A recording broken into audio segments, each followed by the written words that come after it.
Bonjour à tous, moi c'est Claujana Bambi, étudiante congolaise en 6e année de médecine à Cuba.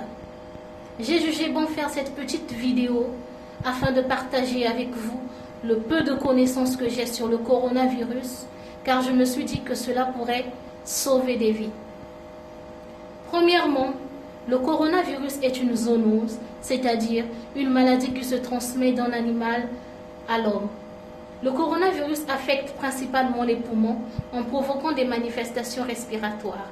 Plusieurs scientifiques ont prouvé que ce virus est englobé par des protéines et ces derniers ont la forme d'une couronne qui signifie en espagnol corona et voilà d'où le nom de coronavirus.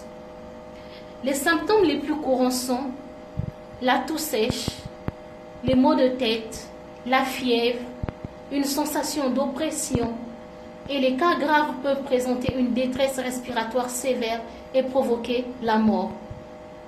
Alors, frères et sœurs, chers parents et grands-parents, on comprend par là que le coronavirus est une réalité et c'est une maladie très dangereuse. Voilà pourquoi je vais vous présenter une série de trucs que vous allez réaliser chez vous afin de prévenir cette maladie. Chaque jour, ouvrez vos fenêtres pendant au moins 15 minutes pour assurer une bonne ventilation de votre maison afin d'éviter ce qu'on appelle l'humidité. Chaque matin, nettoyez les poignées de vos portes ainsi que toutes les surfaces métalliques de votre maison avec une solution antiseptique, de l'eau de javel ou encore une solution obtenue à travers un mélange de 300 ml d'eau, un citron et 2 cuillères à café du détergent. Nettoyez fréquemment vos mains avec une solution antiseptique ou encore de l'eau de javel. Prenez toujours le soin de protéger le nez et la bouche avant de sortir hors de votre parcelle. Une fois dans la rue, évitez les agrupations et maintenez toujours une distance de sécurité qui est de 1 mètre entre vous et n'importe quelle personne qui tousse ou qui éternue. Évitez de toucher les yeux, le nez et la bouche sans pourtant nettoyer vos mains. Si vous présentez des symptômes comme la fièvre, la toux sèche ou encore des difficultés respiratoires, s'il vous plaît, cherchez un centre médical le plus proche de votre maison.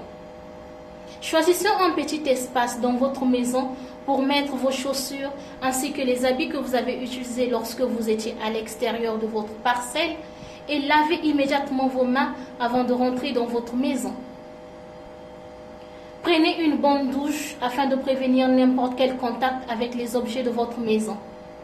Attention, ne mélangez pas les habits que vous avez utilisés lorsque vous étiez hors de votre parcelle avec le restant de vos habits sans pourtant les nettoyer et les repasser avec un fer bien chaud. Le virus ne résiste pas à la chaleur, voilà pourquoi vous devez consommer des boissons chaudes comme des infusions, des bouillons et éviter de prendre de l'eau glacée. Suivez attentivement des informations concernant le coronavirus et respectez les mesures prises par nos autorités ainsi que le ministère de la Santé. Pour vous qui écoutez ce message, s'il vous plaît, ne le gardez pas pour vous, mais plutôt partagez-le avec vos proches, voire même faire une traduction dans les différentes langues vernaculaires de notre pays afin de permettre que ce message arrive jusqu'auprès de nos grands-parents qui sont au village. N'oubliez pas, le traitement idéal contre le coronavirus est de rester chez vous afin de vous protéger vous-même et protéger aussi tous les membres de votre famille. Alors, pour votre propre santé, pour la santé de vos enfants ainsi que celle de votre famille et vos voisins, je vous demande humblement de rester chez vous. Prenez bien soin de vous.